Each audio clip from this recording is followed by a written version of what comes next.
Howdy, folks. Welcome back to Viva La Cats. We are in week 5 now for the Bearcats, and I am your host, Justin Hiles, accompanied by my great friend, Joel Spencer, filling in for our great friend, Steve Maurer, and we are here to bring you the Cincinnati Bearcats every single week, part of the 1012 Network. Make sure to check out the overhead over at 1012 Network on Twitter. You can also find plenty of other shows on there as well, covering all the different schools. And don't forget to check out our sponsor, Charlie Hustle, who is always providing great merch for us and for the Big 12. Joel, Bearcats get it done finally, convincingly. We've been asking for it week after week after week since last year. Just win a game convincingly against a team that does not suck. And it feels like finally we've done that. Maybe the not suck part, Houston does suck, but like power suck. Okay, rewording that. They are a power conference team that sucks. Regardless, great feeling for the Bearcats to get that game. This is gonna be tough. It's gonna be tough to work that one off. Great game for the keep going. We just keep talking through it. Keep rolling through it. Great game for the Bearcats. You finally feel like you have some confidence. After all Do you just want to start over? No, we're gonna keep rolling. This is great. Oh my goodness. And the first shutout for the Bearcats since 2018. Winning convincingly, doing it in a pretty strong fashion. And yeah. So, Joel, a lot happened this past week. A lot of points scored, a lot of points held up for the Bearcats. Do we feel like this team is actually really good, or do we think that Houston's just really bad and we just finally kind of hit the gas pedal this week? I think this team is fun. We've been talking about it for weeks. We have great players in place. We've got a lot of talent on both sides of the ball. Knock it off, Justin. All right. I'm trying to work it out. All right. Knock it off. We have listeners that care about us talking about the Bearcats, and you're over here making jokes. All right. You're right. This team is fun. I mean, we definitely showed that we have that extra gear that we can lock into when it's time to step up. I think that a lot of the players, a lot of the coaches maybe have heard, not us necessarily. I don't think we have any listeners on the team, but I think they heard a lot of the public criticism of, they haven't stepped it up. The defense has been struggling. The offense has looked lackluster. And, yes, we got the win against Miami, but that was kind of a dogfight for a little bit. And then we finally just said, F it, let's go win a game. And they won very convincingly. Yeah. And I think that this, I would have to agree. I think, again, it's very easy to just kind of blame Houston for being bad and just kind of look at it as like all right, you're going to be happy about your first Big 12 win at home. It sucks that in that fashion, again, it's the same team that you beat last year, your only win from last year. However, a lot different of a situation. You're blowing a team out. Your defense is finally really like putting their foot down and saying like, this is a staple part of this team, and we don't want to get, we don't want to get lost every week in the backfield. We want to actually be able to cover the run. We want to be able to cover the pass. I think they did a very effective job of just shutting everything down clearly. When you make Houston have a goose egg, that's huge. But I think you got to feel good about this past week. And I think for looking forward to some more games in the future, I think this is kind of the momentum game that the defense needed more than anything. I think the offense had some things figured out. I think they were starting to roll the ball a little bit, but the defense still felt like they just needed a kind of thing to hang their hat on. And I think this is one that you can build a lot of momentum off of. Again, it's your first one at home. It means a lot, especially when you're in a new conference like that. You're trying to really prove that you belong there. I think if you can have some performance similar to this, where you can win convincingly, not even a shutout, but if you can win convincingly at home against any of the rest of your Big 12 opponents, you're gonna show that there's something replicable there, and that you can start to build on that, and that your program can kind of get back to where it was. And it's hard to do that when your defense was really just letting up like 20 some points, 40 some points last year to a lot of different teams. So this is definitely a feel good week, I think, for the Bearcats, and they're going to have to build some momentum here into playing Texas Tech on the road, which is going to be tough. You're in Lubbock, which I think you're going to find some difficulty with. They're never an easy out, and they love to score some points. However, defensively, they're very weak. And so, there's going to be a lot of different things for your team to focus on, from offense to defense and special teams. But we're gonna tap into that one a little bit more later. Joel, this also matches the win total from last year.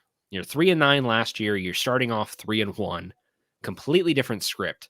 You had 2 wins to start off the season last year. You had the Pitt and EKU game, and then it all went downhill for probably a good 8-9 weeks, including some buys, until you finally got Houston. So with that said, where do you think, I feel like we ask this question every week, but where do you think they end up?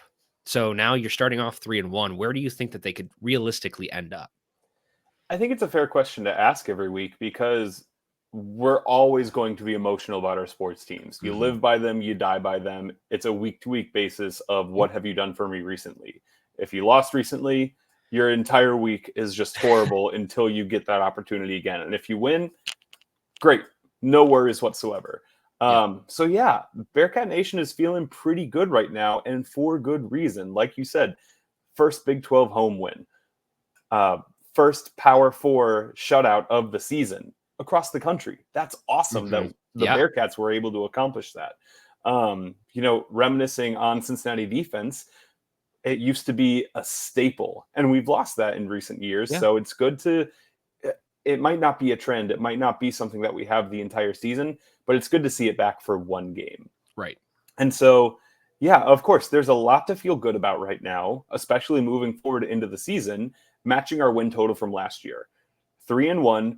There's a lot of room for improvement. We only have to win 3 more games to be bowl eligible. And I don't think that's our ceiling. I think that we can, like I said last week, 8, maybe 9. I think it's in the cards, but things definitely have to fall our way. I do think that 6 is very achievable. And yeah, the vibes are back, and we just got to see what the team can do.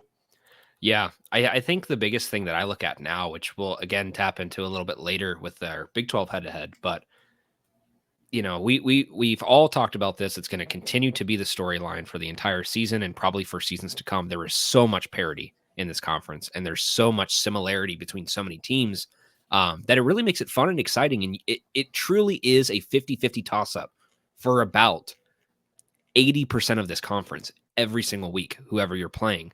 And from what we've seen, K-State is very beatable.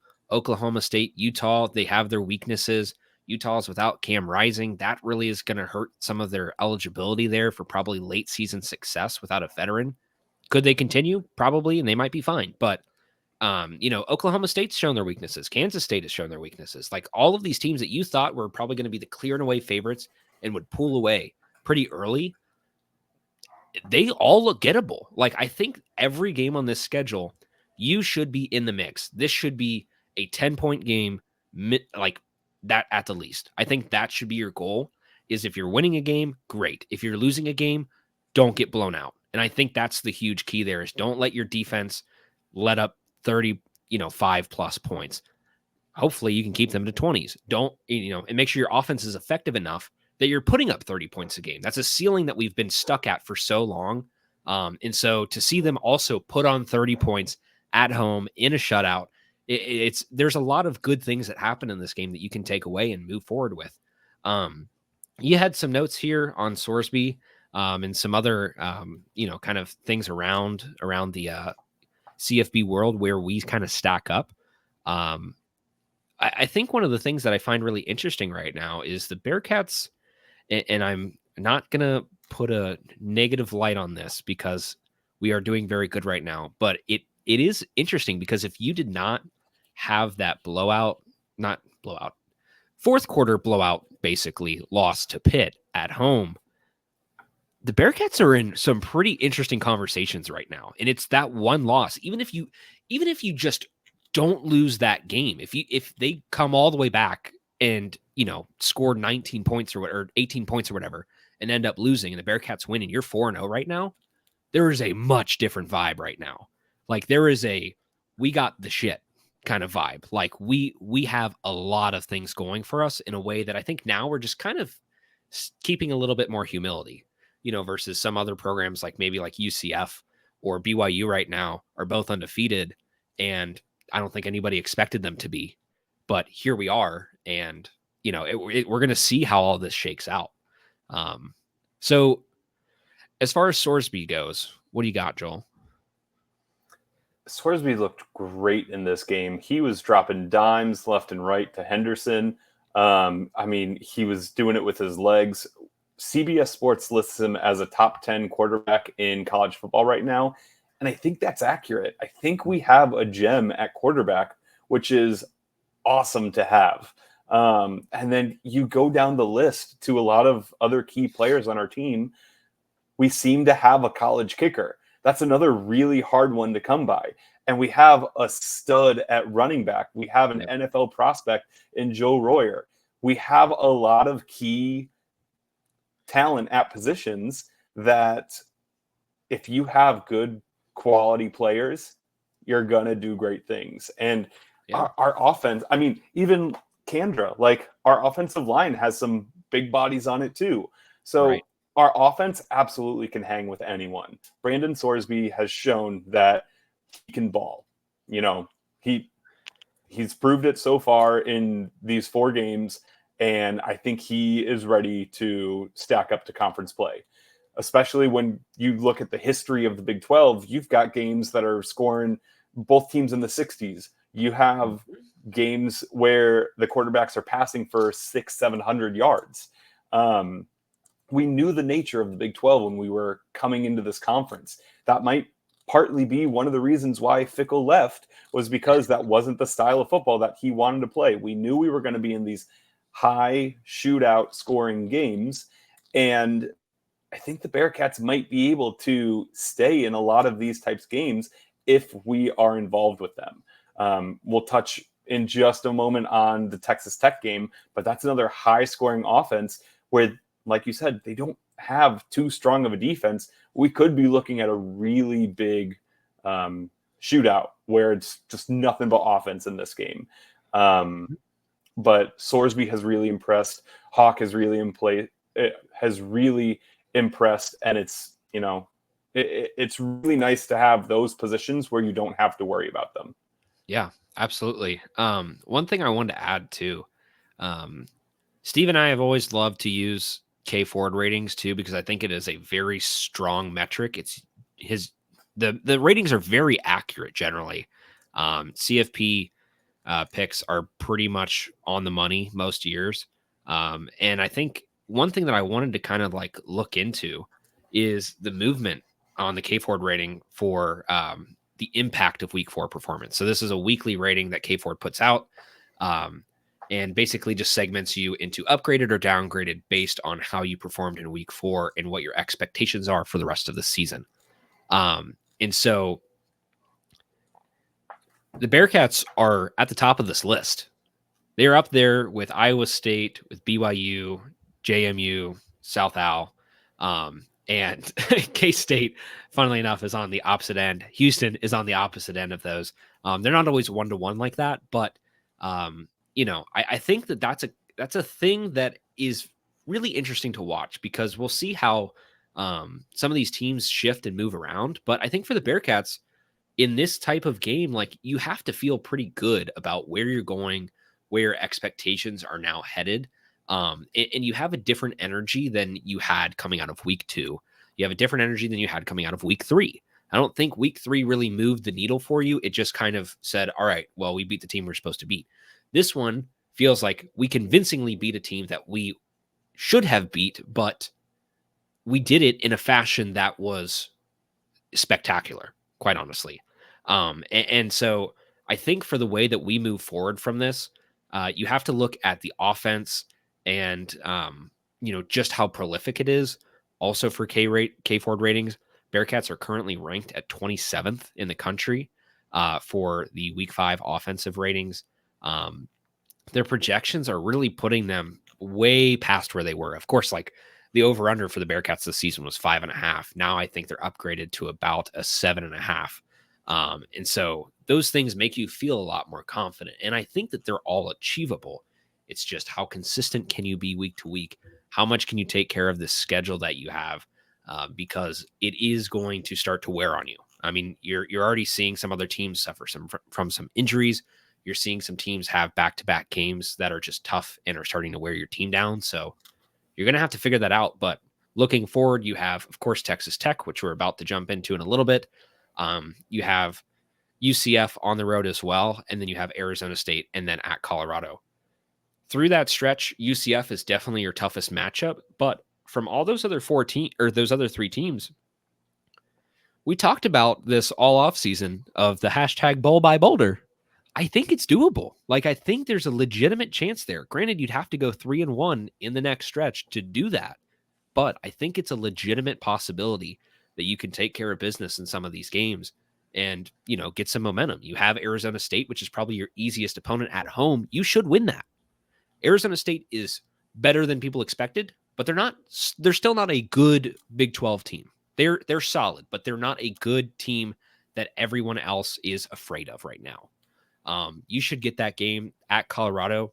You never know what you're going to get at UCF. Like I said, it's going to be tough. I think they're in just a little bit of a different tier than us right now, as much as that pains me to admit.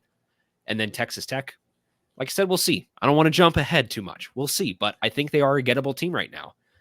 And you got to look at that defense and see some opportunities there. So, Joe,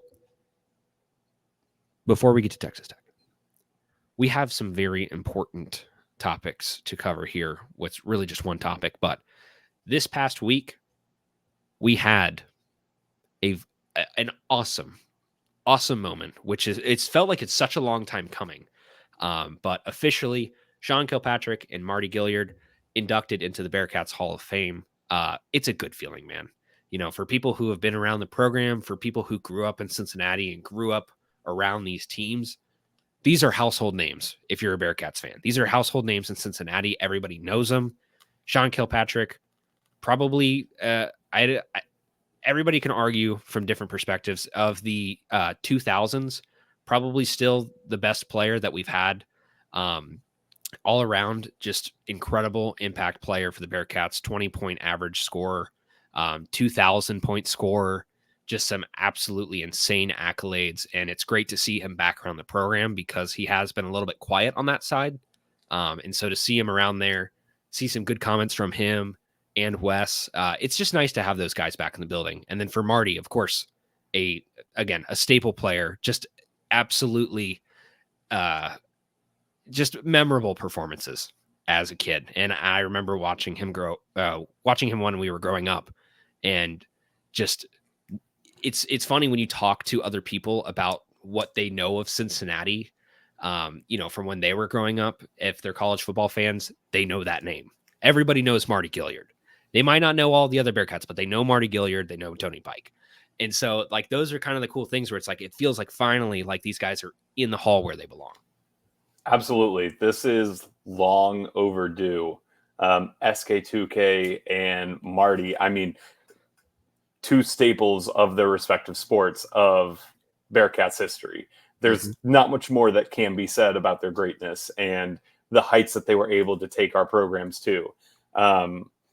It was also awesome just seeing Kilpatrick. Mick Cronin even came for his induction. And, despite anyone's feelings on Cronin, it was just so heartwarming to see that reunion and those very nice comments. It was just a great weekend overall for the Bearcats, but specifically these two getting the love and the honor that they much, much deserve. Yeah, and it's one of those things that I think it's easy sometimes for alum to just kind of like slip into the ether, especially, if they have a pro career that's like really prevalent. A guy like Sauce right now is like, he's always around with, Bearcats conversation. Kelsey's always, both the Kelsey brothers are always around with so much conversation with the Bearcats. But I think for some of these other players, again, it's very easy to just not necessarily forget about them, but it's easy to just not see them around the program all the time. And so to have these guys officially in the hall, I think it just kind of puts a different light on them. Again, it highlights their career in a way that they absolutely deserve. And just the amount of respect that I think everybody has for them. It feels like it's finally got that cherry on top that just like you're officially like memorialized forever in Bearcats history, which I think is awesome. So kudos to those guys. Very happy for them. And, excited to see who some of the next, who some of the future Hall of Fame inductees might be coming up, because if you're working in that like 2010s era, you got some interesting players, who might be on the ballot coming up in the next few years. So we'll see where that goes. But Joel, we talked about it, hinted around it, danced around it. Texas Tech, baby. It is time to go play the Red Raiders in the desert in Lubbock. I still don't know how they feel about the desert comment, because I feel like Texas Tech fans are like, Lubbock's not like just a complete wash desert of nothing to do. Lubbock actually does seem like kind of a fun little college town. And I think Texas Tech has some really very engaged fans online. So it's always interesting to hear from them. We do have some conversations with the with some of the other Texas Tech fans around Twitter. And I think overall, like, this is just going to be an exciting week because you have two very engaged fan bases who are really hungry right now and looking to kind of make a statement this week. So we'll see how it shakes out. But right now, Joel, what are your early vibes on this game? Well, Texas Tech is your traditional Big 12 team. High scoring, not a lot of defense, packed crowd, and passionate fans. I mean, this is going to be a really good test of, can you step up to the plate? And the Bearcats got to come to play. You can't get off to a slow start. It's going to be rowdy. It's going to be loud, and you gotta go in and you gotta try and strike first. Looking at Texas Tech, I mean, they're right in the same ballpark with a really talented quarterback. They've got a decent running back as well. I just think that it's gonna be high scoring, and I'm really hoping that we can keep up and lay that final punch whenever it may come. Yeah. And I think for one thing to kind of look at for Texas Tech, which I mentioned a little bit earlier, of course, both of these teams right now are 3-1. In 3-1 in different ways. I think Texas Tech really wanted that win against Washington State. Of course, it didn't happen. They just kind of got blown out. Putting up 16 in that game. And if you look at their other games across the board, they've got a 52-51 game against Abilene Christian. That was a sweated out Aspirnaholic week for them. And that's a tough way to start your season, but it is week one jitters, I think. North Texas, they put 66 on. Led up 21 to a UNT team that's all right. Serviceable enough, I guess. And then Arizona State, 30-22, they got that win at home. So, they're right now in the prime stretch of their 3 at home before they go to Arizona, this being the third game, of course. It will be a night game. Bearcats finally playing at night. It just doesn't happen to be in Nippert, unfortunately, on ESPN2. But with all those points mentioned about just some of the games they've had thus far this year, the one thing that is very notable, even if you remove the Abilene Christian game where they led up 51, and it was an overtime game, so there's some extra scoring there, they're still letting up some points, and their defense is not great. Like, this is not a thing that Texas Tech is known for, as you already mentioned. But I think that's probably where you can, again, like last week against Houston, you can go in and you could probably make some noise in this game pretty quick. And it just comes down to making good on your defensive drives, and just, you're not going to get them every time. But if you can force a punt every other drive, you could probably realistically keep your team in this game. And your offense, I think, has enough with Texas Tech's lackluster defense to really go and, show out. I mean, their defense is just not good enough to keep up with a good pace that the Bearcats have. I feel confident that they can at least make this a close game. But like you said, I think the tough part is if this does get into a shootout is how effective is your offense going to be? You like to run the ball a lot. There's a few deep passes, but you like to run the ball a lot. Is that going to be enough versus a Texas Tech team that is really going to just try to beat you with pace and speed in this game? And there's not a lot of history between the two teams either. So it's not like you can draw back. It's not like you can draw back to previous years and go, all right, like, let's go get our revenge. There's nothing. We've played one time before, and it was all the way back in 1968. It was a 10-10 tie. Games don't finish in ties anymore. That's how long ago this was. Yep. And you can call it the Tuberville Bowl if you want. You've got Travis Kelce and Pat Mahomes that I'm sure will be placing a bet in the locker room of someone will have to wear the other's jersey depending on the winner and loser. But it's kind of just hey, we're in the Big 12 now. Let's let's have a good game. Yeah. I mean, there's just not much there in terms of how these two teams have matched up in the past. So it's just going to be very interesting watching this game. Like you said, at night, finally, we don't have an early game. So yeah, let's go in and make some noise. Yep. And, I think for one of the last few things here to mention, of course, the Bearcats jumped up in an insane amount in the defensive metrics after last week's game against Houston. So currently, this is fun. This is actually fun to say. The Bearcats in the Big 12 currently rank third in offensive leaders with 467 yards per game, only beat by Texas Tech and UCF in second and first, respectively. Defensively, ranked fourth overall in the Big 12, which is not something that people would have expected after the first few weeks. But of course, you have an outlier game like that where you force a goose egg. It is going to very dramatically shift your defensive prospect there. But again, you look at that, you look at the effectiveness of the offense. The rushing game is top 5 in the league. When it comes to passing, you're sixth overall. Like this is again which is like the thing that I think is hard to grasp if you're a Scott Satterfield hater. And I think it's one of those things that just you want to just be like, Scott Satterfield's not the guy, but this team is doing exactly what he has designed it to do right now. It is supposed to be a very balanced offensive attack. It is supposed to be heavy offense. It's supposed to be effective yardage gained. It is supposed to just work like that. And that is what he brought to the table. That's what he said he was going to do. And currently that's what they're doing. As far as the defensive side of the ball, it's been all over the place. Last week was great. Can they keep up? Can Satterfield keep that scheme moving? Is this 3-3-5 going to evolve? Is it going to really be the effective part of defense that we need it to be? Clearly, it's starting to work. You just need to shift some things around and make sure that those guys are in the right place at the right time to make the right plays. But fantastic job this past week.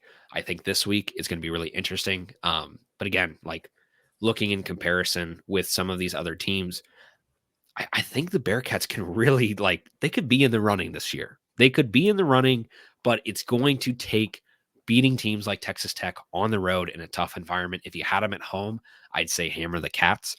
I think they got a lot of good vibes right now, but since it's on the road, it's going to be tough. It's going to be tough for sure. And it's not a game that is just a gimme game in the way that maybe you might think, you might have thought maybe earlier in the season where of your away games, this is probably the one that you would have marked because you have, again, Colorado on the road. You had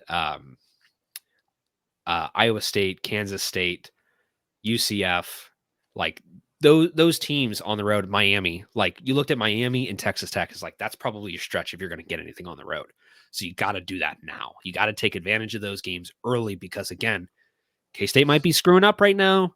Some other teams might look a little weak right now, but I'm telling you, when you get late in the season, people are going to get into their gel, and you want to be on the right side of that. And so here's hoping. Fingers crossed. We'll see how that goes. For sure. I mean, we had a bad loss to Pitt, but it wasn't a blowout loss. Yeah. I think we stay competitive. I think it's going to be a close back and forth game. And like you said, now's the time. If we're gonna if we're gonna make any noise, you gotta win games that you're in. And we already fell in one of those. So Yep. if this is gonna be another close one, you gotta hit the kill switch and you gotta take control and take advantage of it. Yeah. And again, like this is how it's gonna be in the Big 12 all year. Like Yep. you might It's not be able to competitive. put the gas pedal down, but you have to find a way to win. That is all that it's about. Is if it's a dicey game and you get the ball with a minute left and you're down 1, you're down 2, or it's a tie game, even if it's a tie game, go and get the win in regulation. Go and get the win in overtime. I don't care. You got to find a way to go do it because every team is going to probably try to take you down to the wire. Last week against Houston, not a fluke. You look at a game, like I keep coming back to this K-State BYU game. Nobody saw that coming. But here we are. You have a team that is very highly touted, and you have a team that is gunning for you. Everybody's going to get their best every single week. And so, again, a game like this against Texas Tech, I think you just got to go in there and find a way to win. I don't care if it's ugly. I don't care if it's beautiful. Go in there and win that game, no matter how you have to do it. Mm-hmm. Joe, what are the vibes on the weather right now in Cincinnati? Because I'm not there, and I need to know for this next little section here. Well, I'm going to sound like a grandpa. We finally got some rain, and boy, did we need it. Yep. But yeah, I mean, it's been hot, and then we got rain. You got rain. And you know what's coming? That cool weather. At least here in Nashville, we finally got some thunderstorms today as well. The temperatures are dropping, which means there's going to be some cool weather coming, and there's going to be some great merch for you to purchase from our great friends at Charlie Hustle. I see what you did there. Bringing the heat, and they have some fantastic gear. If it's hot, if it's cold, find something, folks. They have plenty of options on the website. Again, if you're a Bengals fan, there's a thing that you've probably learned right now this past week, which we're not going to talk about them, but there's a thing you've learned. Find a second team. Find a team that gives you joy because it might not be your team. And if it isn't your team, go to charliehustle.com, find a second Big 12 team, and make them yours. Go find some gear, buy a t-shirt, be a fan of that team too, because you might need it in your arsenal. Charlie Hustle has all of the Big 12 teams covered. They have plenty of great merch, but we're going to highlight some quick things for the Bearcats here. Joe, look at these beauties with me. You have the Nippert Stadium shirt, which again, we're pushing this season. Looks awesome, and it is a staple to have. I'm waiting for the night game that happens when this is just perfect. You can wear it as part of the blackout. Great shirt there. And as well, you've got the baseball tee, perfect flex shirt for hot or cold weather, depending on how hot or how cold it is. It's the perfect in between. So find that Bearcats script shirt, find that Nippert Stadium script and image shirt on charliehustle.com. Use the promo code 101215 for 15% off of all non-sale items and get you some awesome gear for the football season. And this baseball tee, guess what? I mean, it's still far away, but baseball season is eventually coming, and you might need some Bearcats gear for that. And this is literally perfect for that. So make sure to head over to the website, check that out, and use that promo code 101215 for 15% off of all those non-sale items. Joe, it's time. It is time to hit the Viva La Cash. Give me the money. Money, please. Just grind those little fingers together. Money, grind those little fingers together. Bring me the money. I'd have to double check how we performed last week, and as far as our we ride bets. Please don't. I apologize for video and audio listeners and watchers. Probably better than how we opened the show still. That is true. And probably still better than the audio quality from last episode. That is true also. And I would like to make a public apology on behalf of myself and Joel, who did not tell me that my mic was the incorrect one, but he also did not know better. So It's really just my fault. Sorry for sounding like we were underwater. And for audio listeners in cars, it probably sounded horrendous. That won't happen again. Here's hoping. Thanks for giving us another shot this week. Yes, thank you for giving us another shot. And if you're listening this far into the episode, please go to our Spotify, go to our Apple Podcast page, and leave a rating for your boys. It always helps out the show, and we are very, very glad to receive your support. Joel, Viva La Cash, we've got some picks. We've got some Bearcats numbers to give you. Let's just start off with this. Bearcats, as it currently sits, heading to Lubbock, are 3-point dogs. It's the first time they've been dogs, I think this whole season, I want to say. What are the vibes? Because you're a 3-point dog here. The total is 58.5. How do we feel about that? I mean, I don't know. I don't even know what to take away from this. I'm a believer until you prove me wrong. That's fair. And Sorsby, Kiner, Royer, Hawks. I'm a believer right now. I think this has the makings of a classic Big 12 offense, and I think they can put up numbers. I think they've kind of found what works for them, and they just got to keep it up and kick it in next year. But I think they have the makings to get it done. We believe. Do you believe? Joel believes. I do. All right, Bearcats +3. Joel, are you saying they're going to cover? Because, okay, we'll ask this first because now we're dogs. Tech or Bearcats money line? Who are you taking? Got to take the Cats. Got to take the Cats. That feels right. Okay, so you're taking the Cats. Now, if you're taking the Cats, that means they're going to cover the spread. So we've already got both your picks there. 58.5. This feels like an offensive shootout game, which, again, as I explained last week, and as well I will continue to explain, you have two very highly talented offensive teams. If they have good or bad defense, it doesn't matter. If you have two very talented offensive teams, it means defense is going to buckle down that week, which means you probably will hit the under. But will the Bearcats in Tech hit the under on 58.5, or will they cover the over there? It's going to go over. It's going to go over? It's going to go over. It makes sense. It makes sense. Bearcats defense, as even though they forced an egg, it is likely that they will probably let up at least 20 some points this game. I think it'd be very hard to keep Tech under 20. I think also my first pick this year, I went with the under. I don't know why I did that. The overs are so much more fun to root for. They really are.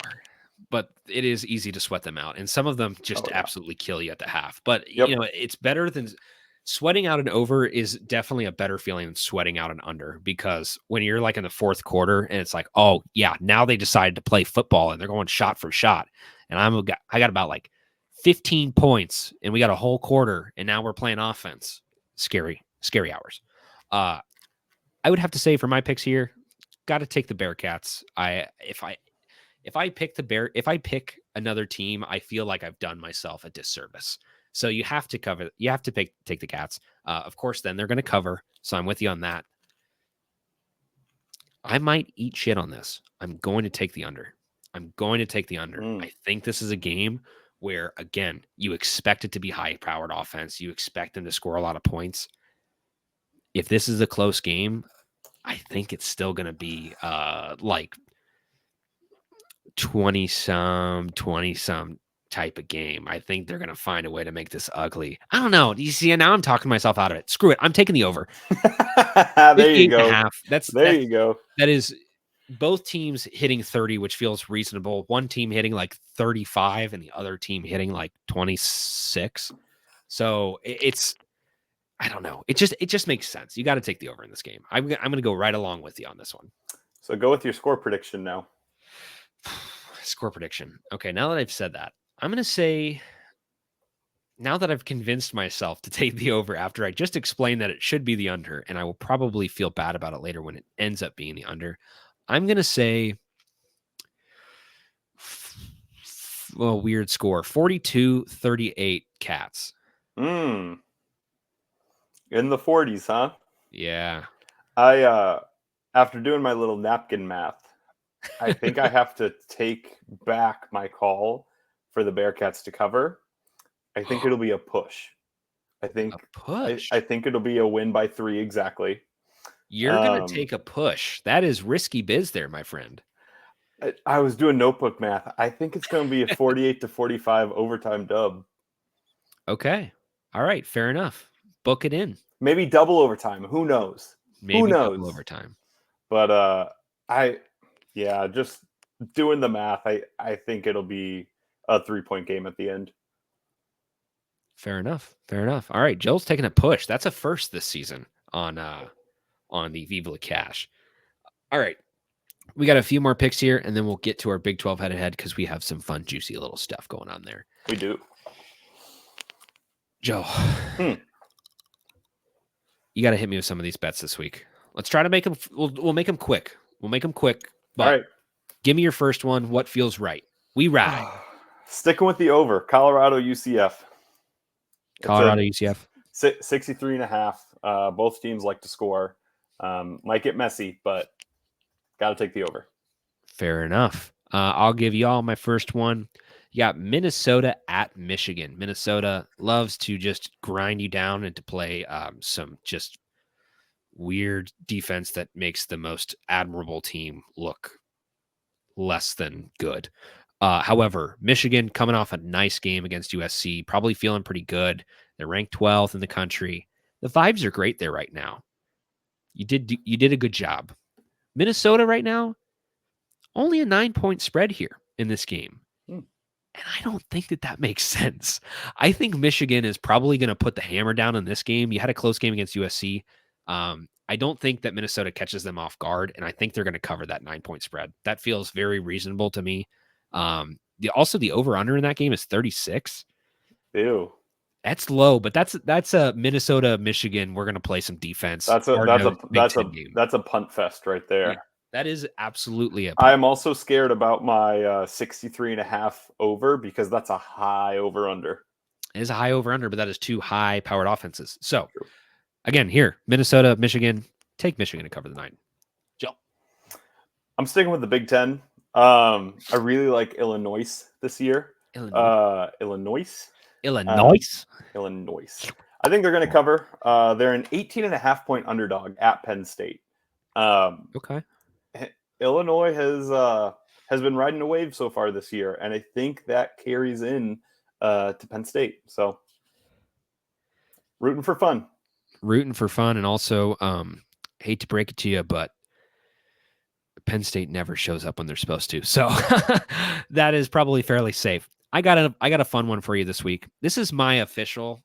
I'm saying it live on the pod. I've talked about them so much. I honestly just love this team and this program, and I think it's so much fun because they just like to have fun. And Utah fans, you suck. Go Cougs. We love BYU. They're our second team officially. And BYU's feeling good after this K-State game. I think they're coming off some pretty good vibes. They travel to Baylor. Gonna be an interesting game for sure, but BYU, 3.5-point dogs on the road at Baylor. Dave Aranda, I'm sorry. I don't think that he makes it to the end of the season. I really don't. I don't think Baylor is all that.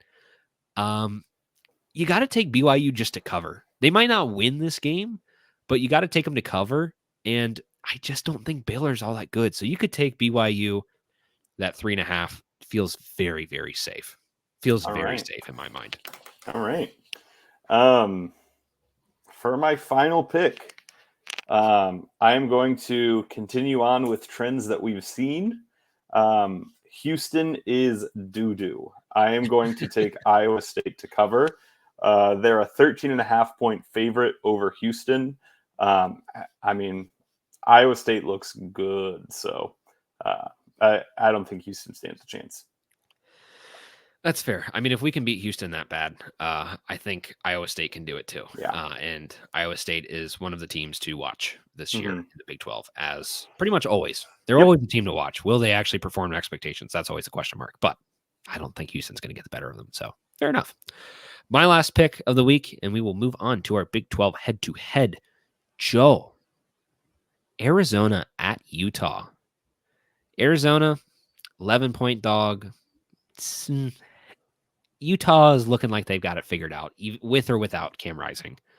They just beat a pretty gritty Oklahoma State. I think they're feeling good right now. However, game total, 48.5. Gonna eat my words on this. You have two high-powered offenses. Will Arizona show up? Tataroa McMillan, Noah Fafita. I think there's a reason to believe that this game will go over 24 points each. Maybe not 24 each, but over 48.5. I think it just makes sense. So I would take the over in this game. Even though it's at Rice Eccles, I think they can probably put on some stuff to make this game pretty exciting. So that's fair. Fair enough. Joe, our last one here, and then we'll move on to the Big 12 head-to-head. I need to know, what is your Electric Factory game of the week? The Pac-12 is back. Pac-12 After Dark is back. Washington State at Boise State. This game is going to be awesome. Mm-hmm. Can't wait for that. Totally different vibe now that Boise State, an official Pac-7 member. For sure. Weird circumstances there. Just looking at their games, Boise State this year has scored 56, 34 in a loss to Oregon only by 3, 56. Looking at Washington State so far this year, they have scored 70, 37, 24, beating their rival Washington, and 54 in double overtime.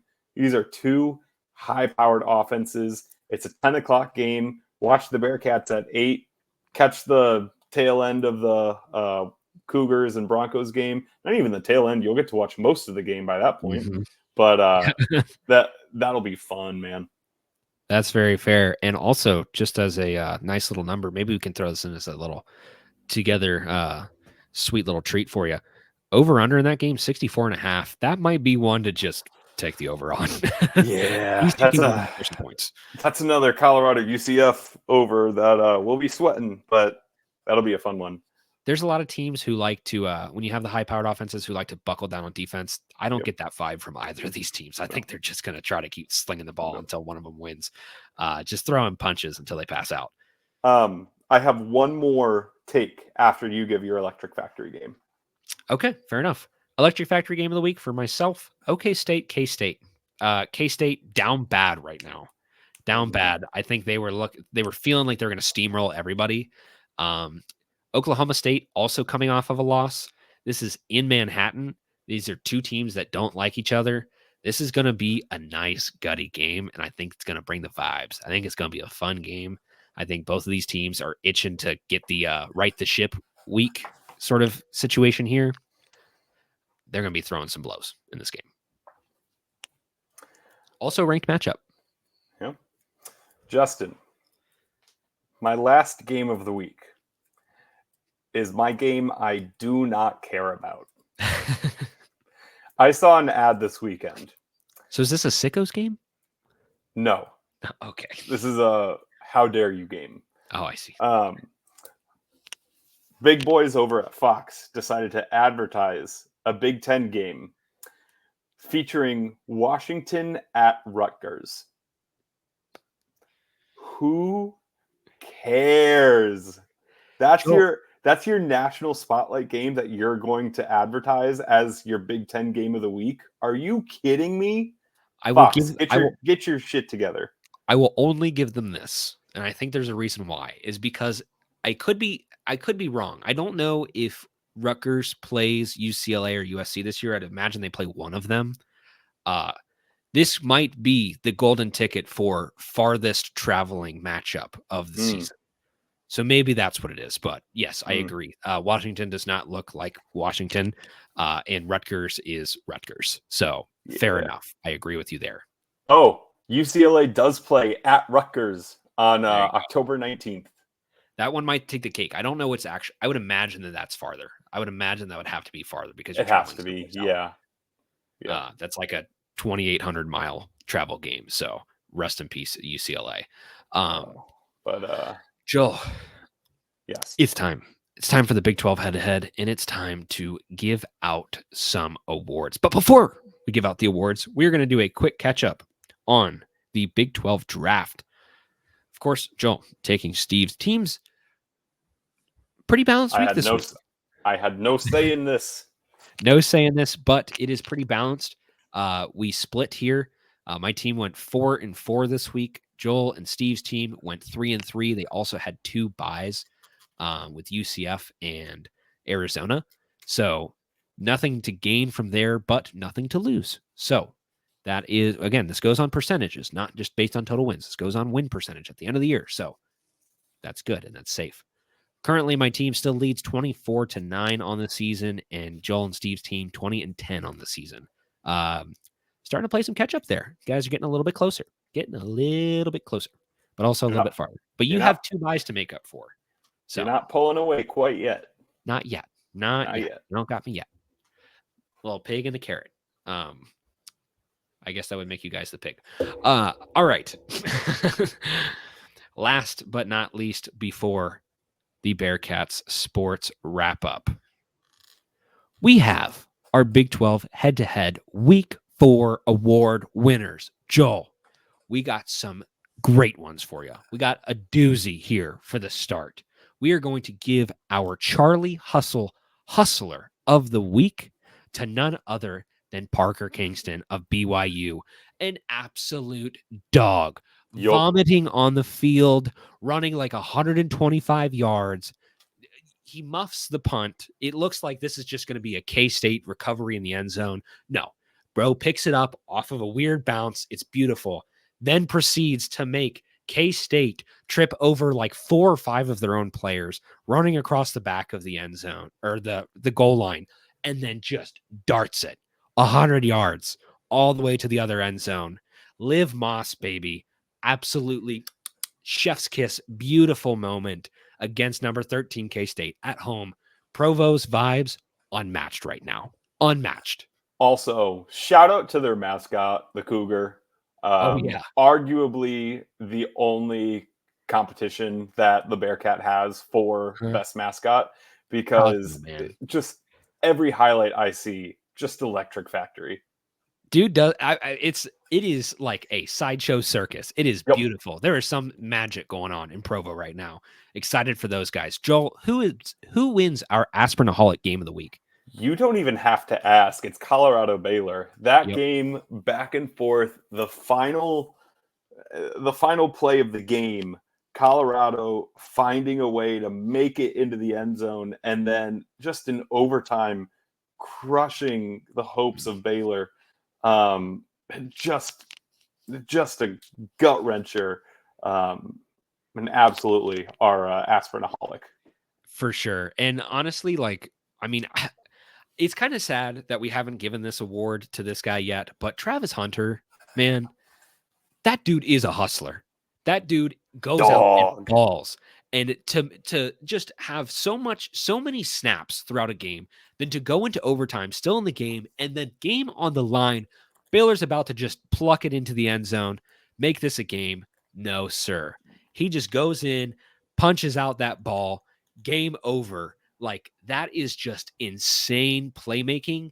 And those are like the X factor moments that are just incredible to me. Like, as much as I want to hate on Colorado because I hate all the noise about them, they make it fun to watch. And that game right there, that moment for Travis Hunter, again, week after week, you just see the one thing that's like NFL players, NFL coaches, staffs, front offices have to just be like, what do I got to do to get that guy on my team? All I'm saying is the NFL better let the Bengals win. Otherwise, tank for Travis. Dude, I will take that every day of the week. But I have to imagine he's going to find a way to be like, I don't know. Maybe he's first round pick. Maybe he's not. Or not first round. Maybe he's first overall. Maybe not. I don't know how that's going to work out. He's splitting reps, but whoo boy, it's going to be fun to see where he ends up. Joel, it's time. I've been saving this up.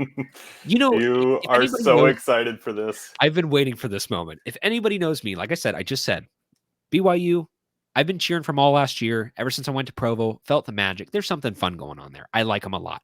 This year, it's even more fun. You know what? We have an award, and it is the Bozo of the Week, but it's a special one this week. It is the beefy 5-layer burrito bozo of the week, and it goes to none other than K-State and St. Bill Snyder. You guys are our bozo of the week. Congratulations. Take this and shove it. For those that don't understand the reference, without getting into it, St. Bill Snyder is an account on Twitter who, before the game, tweeted that if they lose to BYU, he will shove said 5-layer beefy burrito where the sun don't shine. And sure enough, after the game, posted a video of himself bringing back home Taco Bell, putting that burrito in the freezer, and not going to get into the rest of what is implied. History. Didn't see any other. I actually need to go back and check his Twitter because that was the last video that I saw. I don't know if there was anything else posted.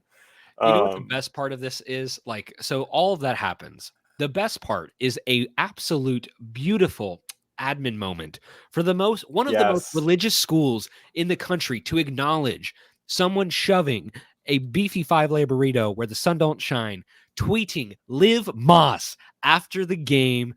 I just need to plug in, when we do this clip later, I'm going to plug in that Taco Bell dong. It is going to hit so good.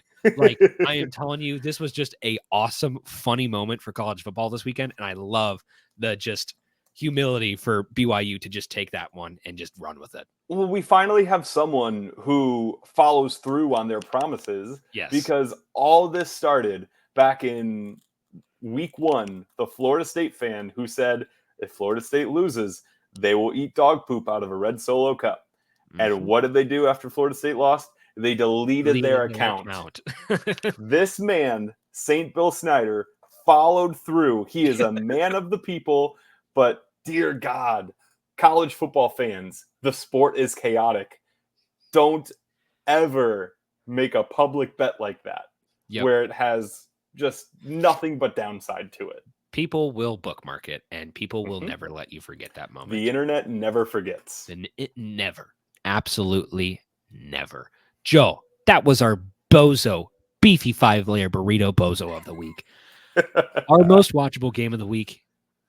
A fun one. Not so much fun for the Big 12 side of it. Who we got? TCU SMU. Man, it wasn't really close at the end, but over 100 points scored between the two teams. And it's just sad to see TCU lost their sparkle. Yep. It's the iron skillet game. It's fun. It's got some rivalry implications. These two teams hate each other, absolutely hate each other, and have for a long time. Of course, TCU canceled the rivalry. I think next year is probably the last game on schedule in a similar way that UC and Miami are currently in. TCU canceled it. SMU in a power conference, new vibes. As much as I hate SMU, that's a sad loss for TCU. Yeah. You can't let those guys clown you like that. But here we are. However, great uniform game. Always great matchup. SMU, TCU, they got it going on over there when it comes to uniforms. Joe, those are our awards this week. Those are fun.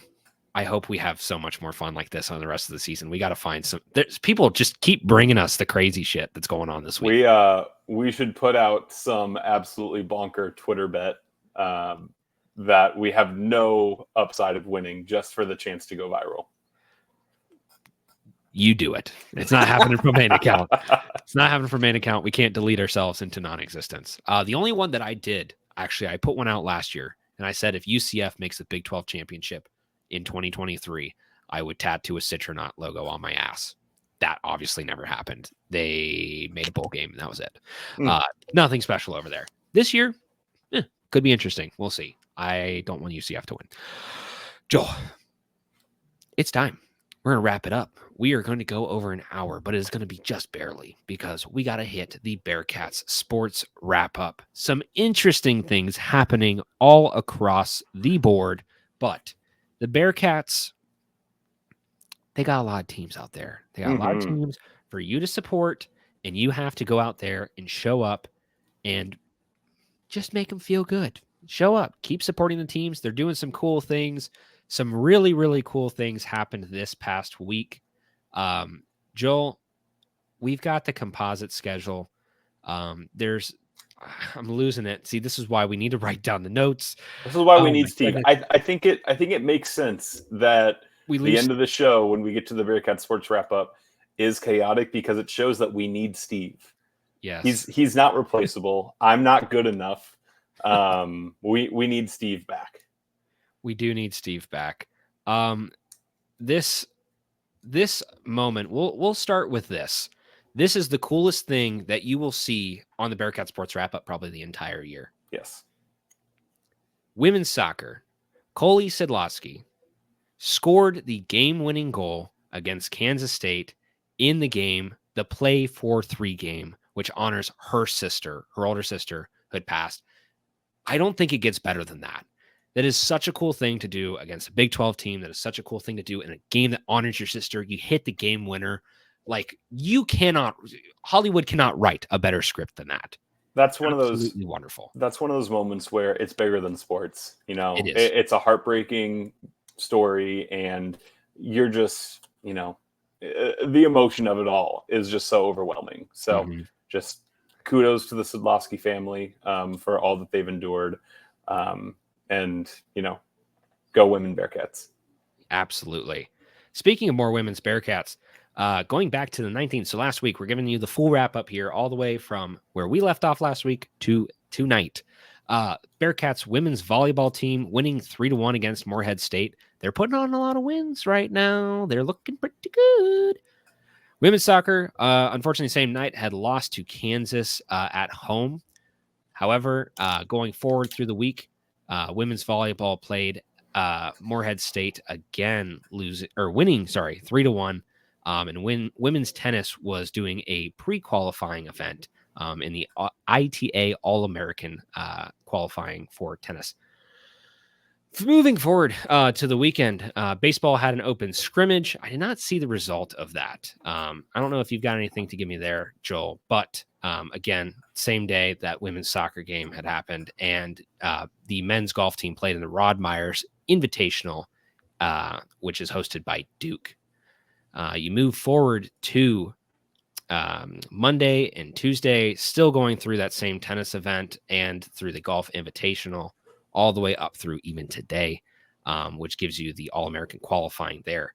Have some previews here for you this week. Women's volleyball plays at West Virginia tomorrow night, which would be Wednesday night for those of you who are listening day of. Women's soccer plays at Arizona in Tucson there on Thursday night. Women's tennis plays at the Milwaukee Classic in Milwaukee starting on Friday. That goes through the weekend. And of course, Saturday, you have the football game. Bearcats playing Texas Tech in Lubbock. So a lot of away games there. We'll see how it all goes. But overall, again, like I said, some good vibes for the women's soccer team and women's volleyball teams. For sure. No score posted to at Go Bearcats Base on Twitter. I refuse to say X. So I think it was just an open scrimmage between the squad. But yeah, great week for the Bearcats. Looking to build off that and continue our momentum going across all sports. And yeah, like I said, shout out that women's volleyball team too. 9-2 right now, looking pretty strong. Before we wrap, once again, listeners, apologies for audio quality last week. And apologies for Justin being our bozo of the week for... Oh, come on. Not being able to recover from his sleight of tongue and me reacting as well. So bozo of the week all around to the two of us. Fair enough. Bozo of the week to the two of us. Not every day you get to say power suck on the live show. Joel, that's all for this week. We've hit the hour. We're already way overdue. Thank you all for listening this week. As always, we appreciate your support. So if you're not already, make sure to subscribe to our YouTube channel. Watch us there as well. Check out our Super Sims last week. Interesting one. Did not take the Bearcats to win, but Bearcats ended up winning and blew them out. So Super Sims all over the place. Did not make a whole lot of points up last week, but Still fun to watch, and we're trying to put the clip out every single week. So make sure to check out our Twitter, subscribe there if you're not already, and follow us on everything, rate us on everything. We appreciate the love. Joel, you got anything else for us before we head out? Go Cats. Go Cats, baby. And remember, we are part of the 10-12 network, so make sure to check out the network-wide coverage of the Big 12. Got everything for you there. And as well, thank you to our sponsors, Charlie Hustle, as always, for sponsoring our show and putting up with our shenanigans. Joel, thank you for joining me this week. Listeners, thank you for listening this week. That's all we got. Viva La Cats. Power suck.